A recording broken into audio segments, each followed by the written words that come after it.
The train screamed through the white wilderness like a dying animal. Its iron belly rumbled, shaking the frozen mountains that lined the Wyoming frontier. Inside the last passenger car sat a woman who did not belong anywhere, at least not yet.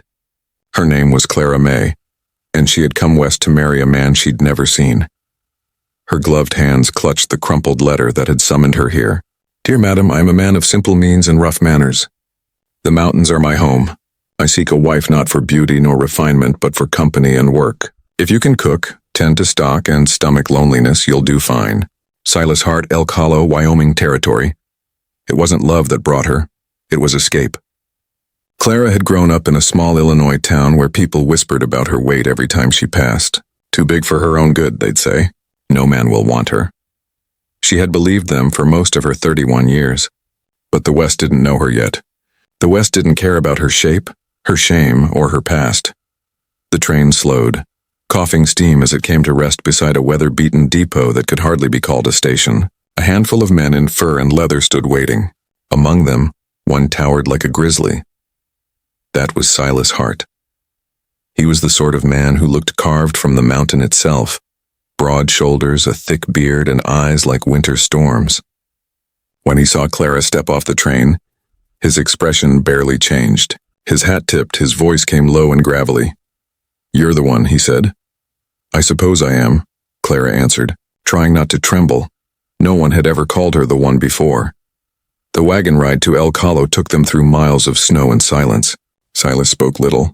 Clara tried once or twice to ask about his cabin or the land, but his answers were clipped. "It's rough living," he muttered, cold, quiet, and honest. By dusk they reached his homestead, a cabin half buried in snow, smoke curling from a crooked chimney. A pair of hounds barked from the porch, their breath rising in clouds. Inside, the place smelled of wood smoke, hides, and old whiskey. There were antlers on the walls, a rifle over the door, and a single rocking chair beside the fire. "Not much," Silas said, setting down her trunk. "But it's what I got." Clara looked around and saw something else. A beginning. The next morning, she woke to the sound of an axe. Through the frosted window, she saw Silas splitting logs bare-armed in the cold. He was a sight of brute endurance, sweat on his chest despite the freezing air. At breakfast, silence again. She cooked bacon and biscuits. He ate without complaint, without praise. On the third day, she tried to speak her heart. "Mr. Hart, I know I'm not what most men expect when they send for a bride." He looked up from his plate. "Don't much care what most men expect." His voice was gruff, but his eyes held no cruelty. "And what do you expect?" she asked softly. He chewed for a moment before answering. "Someone who don't quit," he said.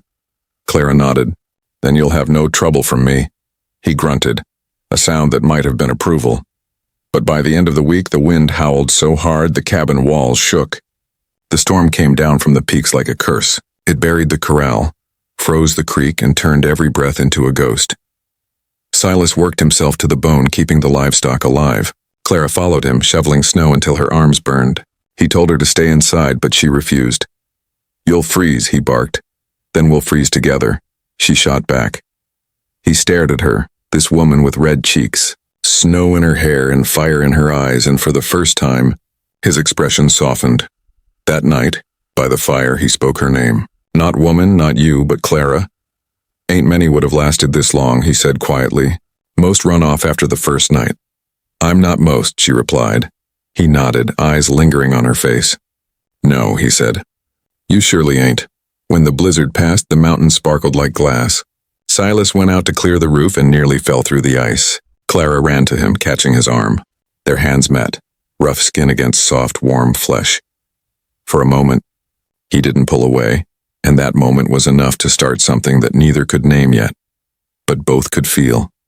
In the days that followed, he taught her to shoot, to trap, to mend fences. She taught him how to laugh again. He began to notice things. The way her eyes glowed amber in firelight. The way her laugh filled the cabin better than whiskey ever had. And one night, when the coyotes howled far off, he said it plainly.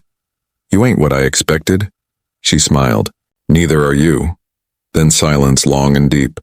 And in that silence, something began to grow between them. Something as wild and unbreakable as the land itself. The snow was still thick when the first light of February bled over Elk Hollow. The mountains loomed like old gods, their peaks burning pink in the dawn. Clara stood in the doorway wrapped in one of Silas's wool coats, staring out over the endless white. She had never seen a world so silent, so full of secrets. Even the air seemed to whisper. It had been nearly a month since the train carried her into this wilderness, and already the woman who arrived that day was vanishing. Her hands were rough now, her arms strong from chopping wood and carrying pails of water. She no longer flinched at the bite of the wind or the loneliness of the nights. She had found rhythm in the chores, feeding the hens, milking the goat, mending Silas's worn shirts by firelight. Silas, however, was still a riddle wrapped in fur and silence. He spoke little, smiled rarely, and yet something in his gaze told her he was no longer indifferent. He'd begun to watch her, not with hunger, but with curiosity, as if trying to understand what force inside her refused to break. That morning, while Clara kneaded dough at the table, Silas returned from checking his traps. Snow clung to his beard, and his boots thudded heavy across the floor. He dropped a brace of rabbits on the counter. "Good catch," she said without looking up. "Snow's melting faster than it should," he muttered. "River's gonna rise soon. Is that bad? Depends how high it gets." He rubbed his jaw, then hesitated. "You ever seen a spring flood?" She shook her head. "Pray you don't," he said, and went back outside. For the next few days, the thaw came quick and mean. The ground turned to mud, and the creek behind the cabin swelled with brown, furious water. Clara watched the current tear loose chunks of ice and drag them downstream. That night, rain hammered the roof until she thought it might split in two. Silas paced the room like a caged bear. When she finally asked what troubled him, he paused at the window, staring into the dark. "That water gets any higher," he said. "It'll take the bridge first, then the barn. Then maybe us. Can we move the animals to higher ground?" He looked at her, surprised. "You'd help?" She raised an eyebrow. "You think I'd just sit here and watch?" He almost smiled then. "Reckon not." They worked through the night, guiding the terrified horses up the slope behind the cabin, their lanterns swinging wildly in the rain. Clara slipped twice in the mud, once landing hard on her knees. Silas hauled her up with one hand, steady and strong, his face close enough for her to see the worry hiding behind his beard. "You all right?" "Still standing," she said, breathless. "That's more than most could say out here." By dawn, the storm eased. The land below was half drowned, the creek a roaring river. The barn was gone. The bridge, too, yet the animals were safe. The cabin still standing, and so were they. Clara slumped beside the fire, soaked and trembling, watching steam rise from her clothes. Silas came in dripping wet, and for the first time since she'd met him, he laughed, a low, rough sound that warmed the room more than the flames. "You look like a cat after a bath," he said. She glared, though she couldn't help but laugh too. "And you look like a bear who lost a fight." He grinned, and something in his eyes softened. "Maybe I did." After the flood, something between them changed. Silas began lingering near her while she cooked. He fixed the leaky roof with her help instead of sending her inside. When he went hunting, he started taking her along, teaching her how to track by hoof prints and broken branches. She learned the rhythm of the rifle, the patience of waiting for a deer to appear through the trees, the silence that came after the shot. And at night, when they sat together by the fire, the silence between them was no longer cold. He told her little by little about his past, how he'd once tried life in a mining town, how he'd buried a brother up in the Black Hills, how the mountain was the only place he could breathe without choking on the noise of men. She listened, never judging, never interrupting, and when she spoke, she told him of the ridicule she'd endured back east, the laughter of men in the tavern, the cruel looks of women, the loneliness that had nearly devoured her. "They said no man would ever love me," she said one night, staring into the fire. Silas turned his gaze toward her, his voice low and rough. "Then they were blind." She blinked, unsure she'd heard right. "What did you say?" "I said they were blind." He leaned forward, the firelight flickering across his face. "Out here, it ain't about looks or fine manners. It's about grit. You got more of that than any woman I ever met." Clara's throat tightened. "You don't have to say that." "I don't say what I don't mean," he replied simply. The room fell silent again, but it was a new kind of silence.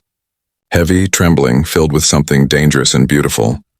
Days passed and winter slowly loosened its grip. One evening, as the sun bled gold across the valley, Clara stepped outside and saw Silas standing by the corral. The wind tugged at his hair, his hat hanging loosely at his back. She walked to him, heart pounding for reasons she didn't want to name. "Looks like spring's coming," she said. "Yeah," he murmured. "Everything comes back to life out here sooner or later." "Even hearts?" she asked softly. He looked at her then. Not the way a man looks at a woman he needs, but the way a man looks at something he thought he'd lost forever. "Maybe," he said. "If they're stubborn enough." She smiled faintly. "Well, lucky for you, I'm stubborn as hell." He chuckled, low and deep. "Yeah, I've noticed." And for the first time he reached for her hand. It was rough, calloused, warm. She held it tight. The mountains stood silent witness as the last of the snow melted into rivers, carrying away the ghosts of the past. But not every thaw brings peace. In the weeks that followed, riders began passing through the valley, men with rifles and scarred faces. They came asking questions about a man named Silas Hart. They said he'd killed someone back in Montana. Clara overheard them at the trading post one afternoon while gathering supplies.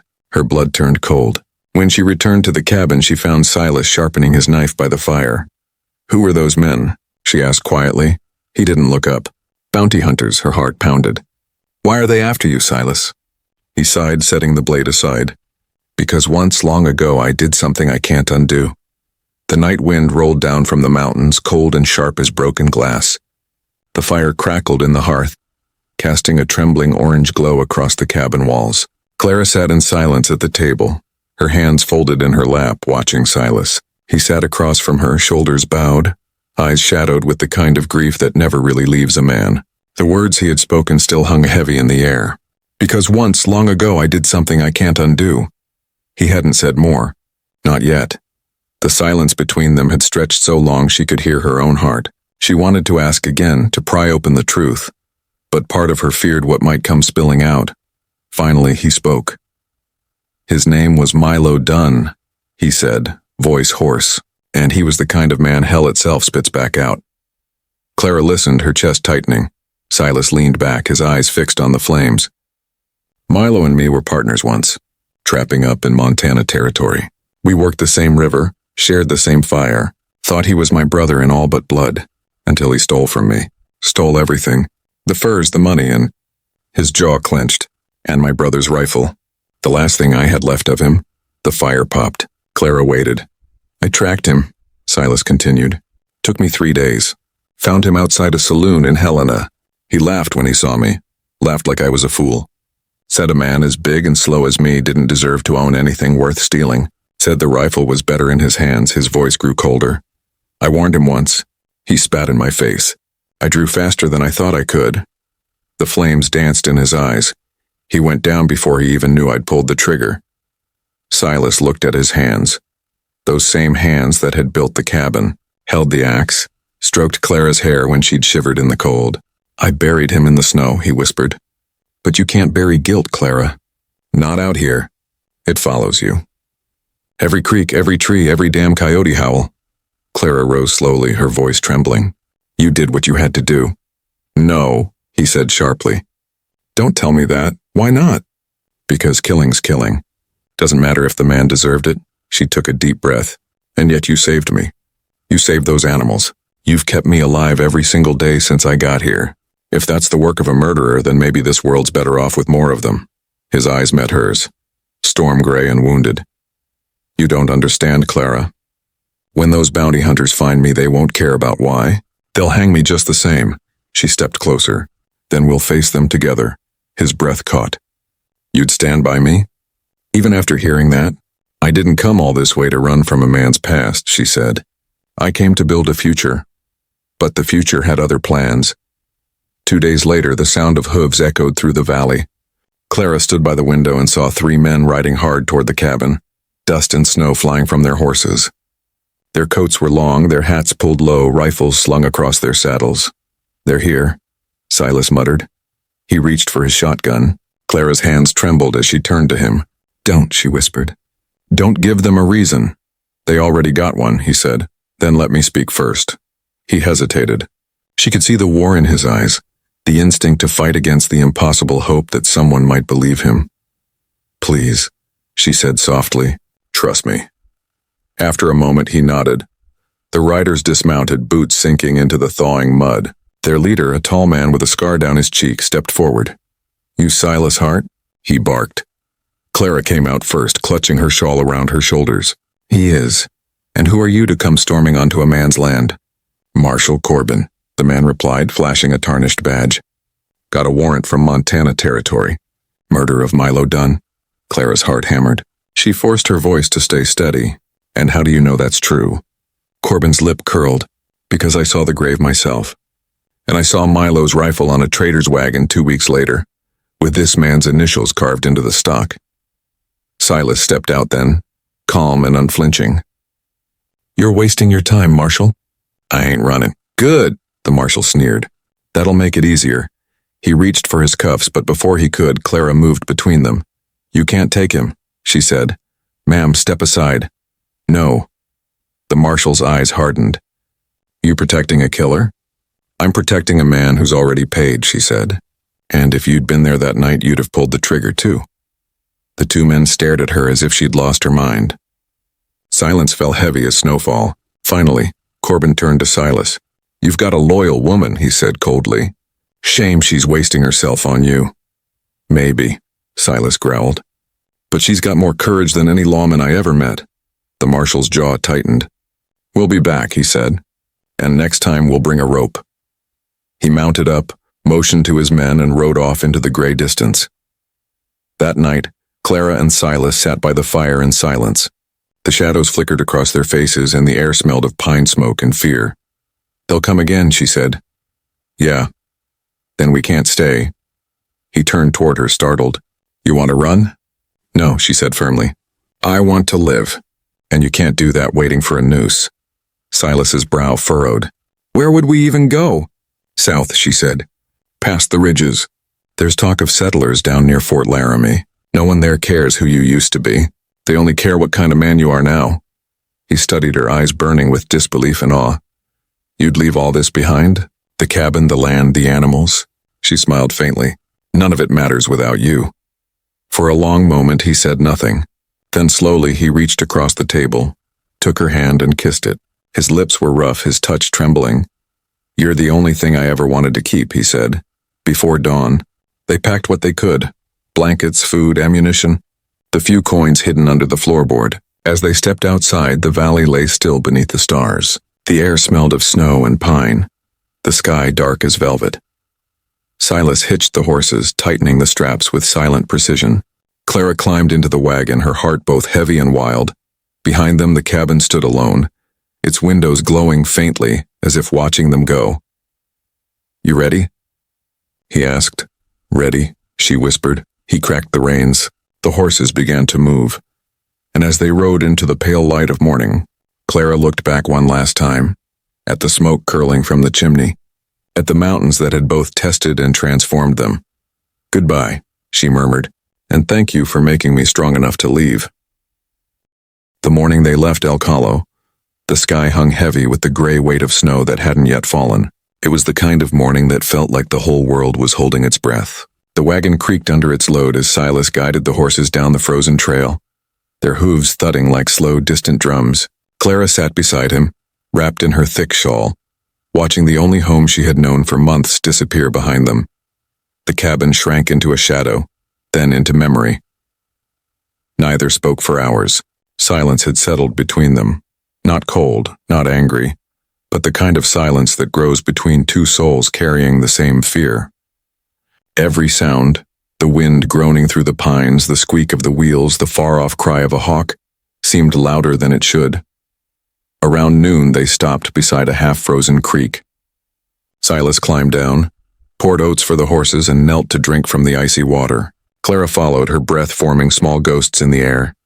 "You think they'll follow?" she asked quietly. Silas nodded without looking up. "They'll follow. How long before they find us? Depends how bad they want the bounty." She stared at him. "How much is it?" He hesitated. "Enough to make a man kill for it." Clara's heart sank. She had known danger when she married him, but she hadn't imagined what it would mean to live hunted. She looked around. The wild emptiness of the mountains stretched endlessly in every direction. There was nowhere to hide, and yet nowhere she'd rather be than here beside the man everyone called a killer. By the third day, the trail had grown crueler. Sleet whipped their faces, freezing against their skin. The horses stumbled through the mud, their flanks lathered with sweat. Silas's hands bled from the reins, but he never slowed. Clara tried to help, jumping from the wagon to push when the wheels sank deep, her boots caked with cold clay.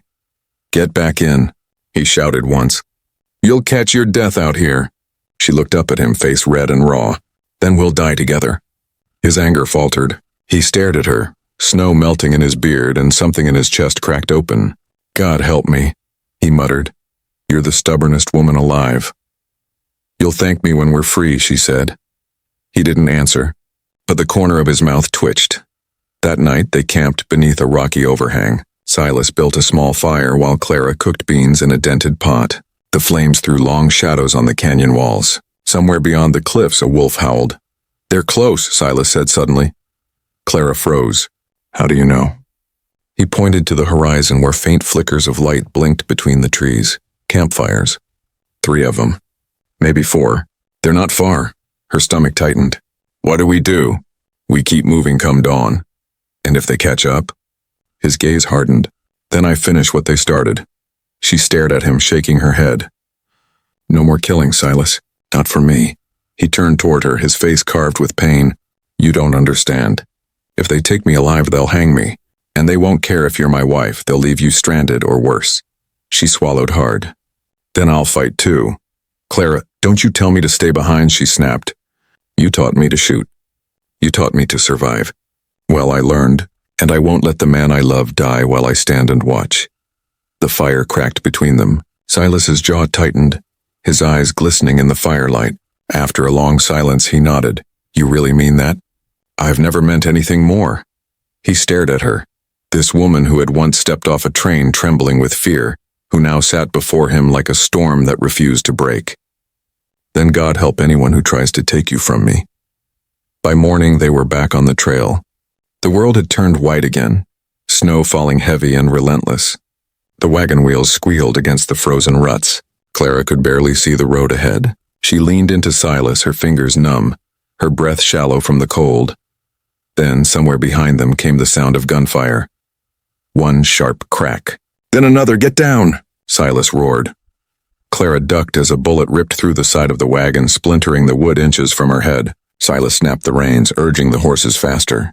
The wagon jolted wildly, bouncing over roots and rocks. "They found us," Clara shouted. "Hold on!" Silas yelled back. The sound of pounding hooves drew closer. 3 riders, silhouettes through the snow. One fired again, the shot whistling past Silas's shoulder. "Under the seat!" he shouted. "The rifle!" Clara reached down, her hands fumbling. The metal was cold and heavy.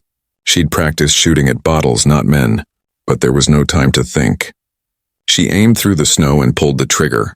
The shot cracked through the storm. One of the riders' horses reared, throwing its rider into the drifts. "Good shot," Silas bellowed. She didn't answer. Her hands were shaking too hard. The remaining 2 riders pushed harder. Silas veered the wagon toward a narrow canyon. The horses screamed as they plunged through the gap, scraping past the rock walls. Behind them, the riders followed, shouting curses swallowed by the wind. Ahead, the path ended abruptly at a frozen river. "There's no crossing," Clara cried. "We'll make one," Silas said and cracked the reins. The wagon thundered down the embankment, hit the ice with a shattering crack, and skidded across. The wood groaned. The horses fought for balance. Behind them, one of the pursuers reached the riverbank and fired again, this time striking Silas across the shoulder. He jerked, gritting his teeth, blood splattering the snow. "Silas!" Clara screamed. "Keep your head down!" He growled. They reached the far side just as the ice gave way behind them, swallowing one of the riders whole.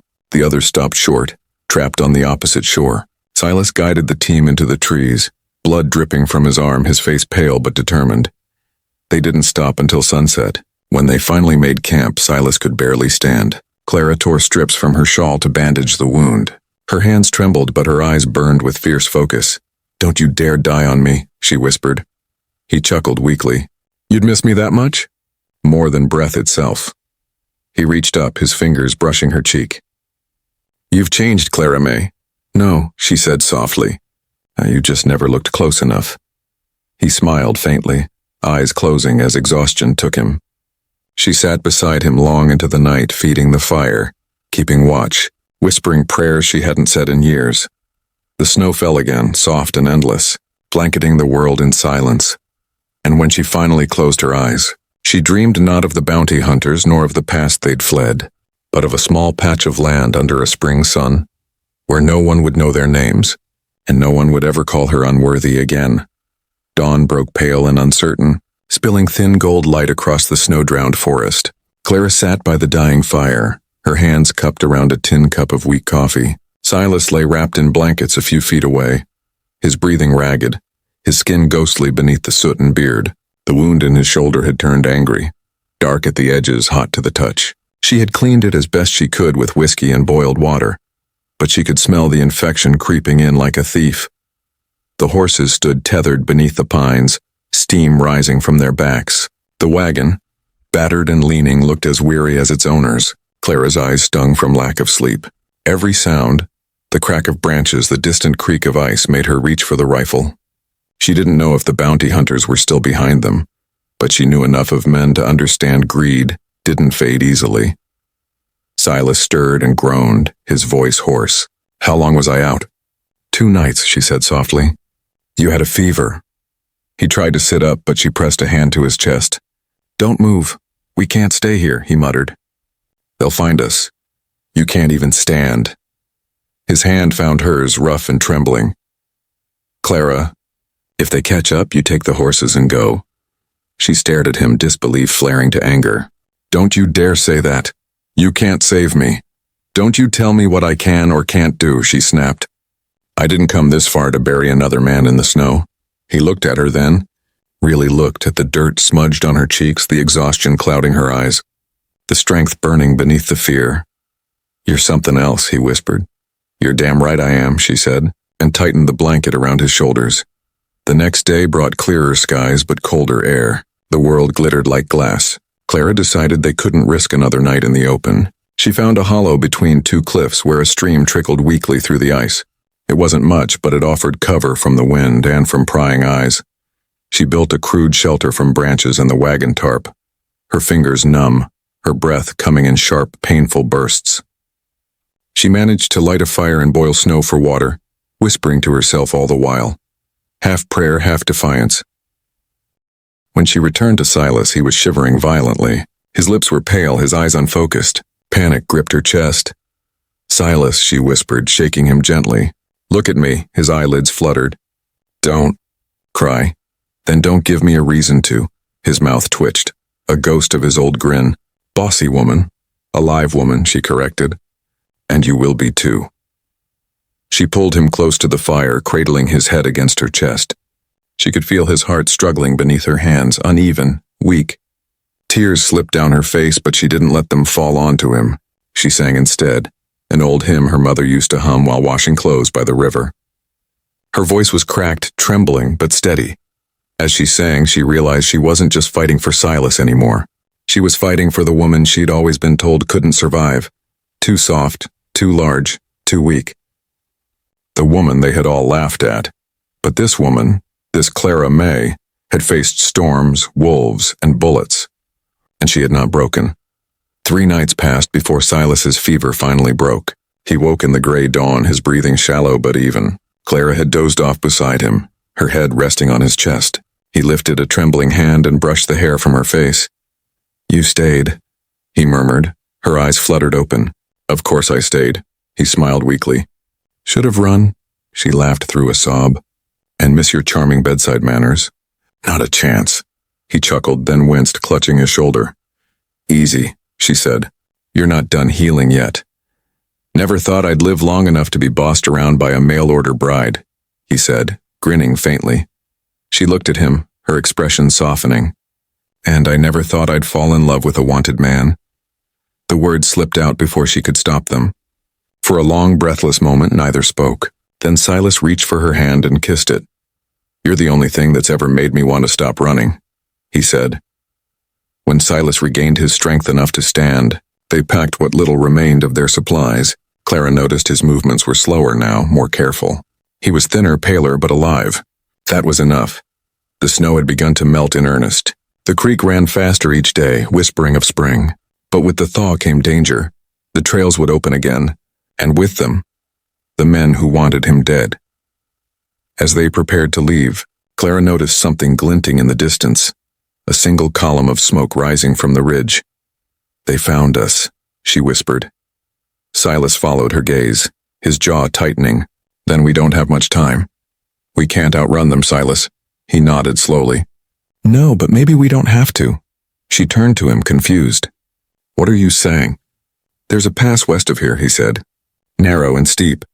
They'll have to come through single file. If I hold them off there, you can make it to the settlement past the valley." Clara's heart lurched. "No, you're not staying behind." He cupped her face in his hands, his thumbs tracing her tears. "You once told me you came here to build a future. Don't let that die with me." "You're my future," she cried. "Don't you see that?" He kissed her forehead gently. "Then let me give it to you." She fought him, begged him, cursed him. But when the riders appeared on the far ridge, their rifles glinting in the sun, she knew he was right. He pressed the reins of the horses into her hands. "Follow the river," he said. "Don't stop till you see smoke from chimneys." "Silas, I'll go." Tears streamed down her cheeks as she climbed onto the wagon. He watched her disappear into the trees, then turned to face the coming storm. His rifle was steady in his hands. The bounty hunters came fast, shouting over the roar of the wind. Silas fired once, the shot echoing through the canyon. One man fell. Another wheeled back. The marshal's voice rang out across the gorge. "You can't win, Hart. Lay down your gun." Silas laughed bitterly. "Been fighting my whole life. Might as well finish standing." Far below, Clara drove the wagon as hard as the horses could run. She heard the gunfire echoing through the mountains, each shot like a hammer against her heart. When the last echo faded, she screamed, a sound that tore through the quiet valley like thunder. She didn't look back. She couldn't. The sun set red over the plains as she reached the far ridge. Her hands were blistered, her face streaked with dirt and tears, and still she kept going. Days later, the mountains were behind her. She found a settlement, a scatter of cabins and fields beside a river. The people there took her in, fed her, asked her name. "Clara," she said quietly. "Clara, what?" She hesitated, then lifted her chin. "Clara Hart." The name burned and healed at once. Spring came to the plains like a cautious promise, hesitant, trembling, beautiful. The snow melted from the ridges and the rivers ran fat with the memory of winter. Green began to return to the earth. Shoots pushed through the mud, birds called from the bare branches, and life, stubborn and uninvited, claimed the land once more. Clara Hart watched it all from the window of a one-room cabin on the edge of a young settlement called Copper Bend. She'd been there nearly 6 weeks. 6 weeks since the gunfire had echoed through the mountains. 6 weeks since she had left the man she loved standing against death itself. Every morning she woke with the same thought. He's gone. And every night she lay awake with another. What if he isn't? The settlers had been kind. They were a rough crowd. Farmers, hunters, widows, and dreamers. But they treated her as one of their own. She helped deliver babies, sewed torn clothes, cooked for the sick, and traded her time for food. Her hands were always busy, yet her heart was never still. The people called her Mrs. Hart, assuming her husband was working a claim somewhere west. She didn't correct them. Sometimes she even told stories about him. How he could split a log with one swing, how he loved his coffee black and his mornings quiet. Every story ended the same. He'll be here soon. And though she spoke the words with a smile, her voice always broke on the last syllable. One afternoon, while drawing water from the well, Clara noticed a rider in the distance, a dark figure moving slow along the trail, slumped over his horse. She shaded her eyes, squinting into the sun. At first, she thought it was a trick of light, but then she saw the limp in the horse's step, the uneven sway of the man's shoulders, and something inside her twisted. The bucket dropped from her hands, spilling water into the dirt. She ran. The closer she got, the more she saw. The torn coat, the streaks of blood, the familiar rifle strapped across the saddle. The man's head lifted weakly and she heard his voice, cracked, hoarse but unmistakable. "Clara." The world stopped. She reached him just as he slid from the saddle. His body collapsed into her arms, heavier than she remembered, colder than she could bear. "Silas," she gasped, shaking him. "Silas, look at me." His eyes fluttered open, pale as the sky. A faint smile tugged at his lips. "Told you. I'd find you." "Hush," she whispered. "Don't talk. Can't." "Stop now," he rasped. "Had to see you again." Had to know you made it. I made it, she cried. And you did too, you damn fool, he chuckled weakly. Guess I'm too stubborn to die. Too stubborn and too stupid, she said, sobbing into his shoulder. God, I thought you were gone. Almost was, he whispered. But you kept me alive. Every mile I heard your voice in my head, telling me to keep going. She pressed her forehead against his. And now you're home. Silas recovered slowly. The settlers, amazed he'd survived the journey, treated him like a living ghost. The local doctor stitched his wounds and said it was a miracle he hadn't bled out weeks earlier. Clara stayed by his side through it all, feeding him, bathing him, sitting beside his bed when the fever came back. She never let go of his hand. In the long, quiet nights when the pain eased and the fire burned low, he told her what had happened after she rode away. The bounty hunters had circled him on the ridge. He'd taken 2 down before the others rushed him. 1 shot caught his ribs, another grazed his leg. When the marshal tried to finish it, Silas tackled him into the canyon. They'd fallen together into the river below. Silas crawled out alive. The marshal didn't. Guess hell didn't want me yet, he said with a weary grin. Maybe heaven didn't either, she teased softly. He laughed, a sound that filled the room like sunlight. Weeks passed. His wounds healed. The color returned to his cheeks, and by the time the lilacs bloomed, Silas could walk again.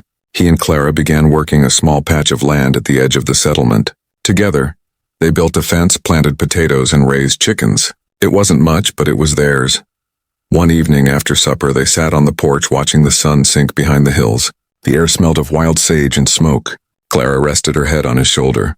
You ever think about going back? She asked. Back where? The mountains. El Calo. He was quiet for a long moment. Sometimes. But that place, it's got too many ghosts. This, he said, gesturing to the land before them.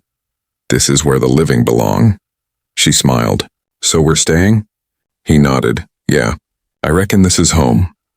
The next morning, Clara woke to find Silas already outside, chopping wood. His movements were slower but strong. The sight of him, bare-armed, alive, bathed in the pale dawn, brought tears to her eyes. She stepped onto the porch, her voice soft. Silas Hart, you'll split your fool head before breakfast if you don't slow down. He looked up and grinned. You planning on stopping me? Maybe I'll just let you tire yourself out, she said, smiling.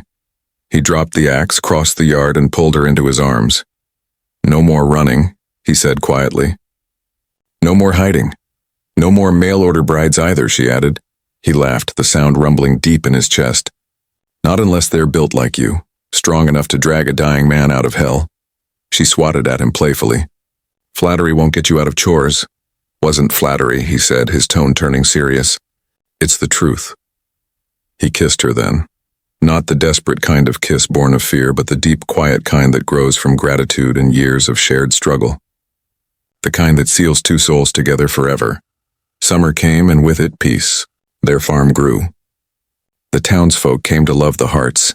The gentle, round woman with the fierce eyes and the grizzled mountain man who smiled only for her. They never spoke again of the bounty, or the blood, or the pain. But every now and then, when the wind rose through the pines, Clara would look toward the distant peaks and whisper a thank you to the wild land that had tested them, and to the God who had not let her heart break. She knew the mountains had not taken Silas from her. They had only remade him.